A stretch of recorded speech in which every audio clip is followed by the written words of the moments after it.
In this section, I'm going to look at the Vlookup function. Now this is a database, a very small database for large, medium and small packages, and this is the post rate for normal post and this is priority post. So for a large package, normally it will cost $2 to send. If you want it priority, it'll be $4. Similarly for a small package by normal post, it's just 50 cents and priority it's $1. And what we want to do is be able to enter sort of small, medium and large here and have it display the prices up here. So what I need to do is click here, go to formulas, go to lookup and reference, and then scroll down to where it says Vlookup. So firstly, we've got the lookup value. It's whatever I type in here. So it's at this cell here, which is A3. If I click here on the table array, if I just sort of drag across there, that specifies the information, where the information is coming from. And in this case, the information will be in column 2. So I'll just type in 2.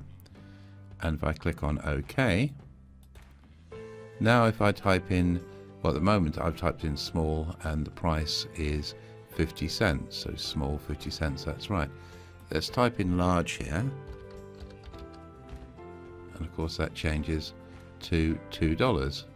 And then we'll try medium. And that changes to 150.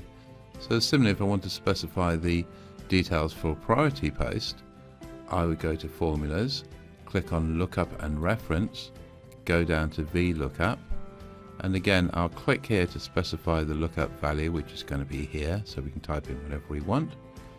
If I click here, I just drag across the table to select the table, and for the column it's 1, 2, 3, so I type in 3 and click on OK.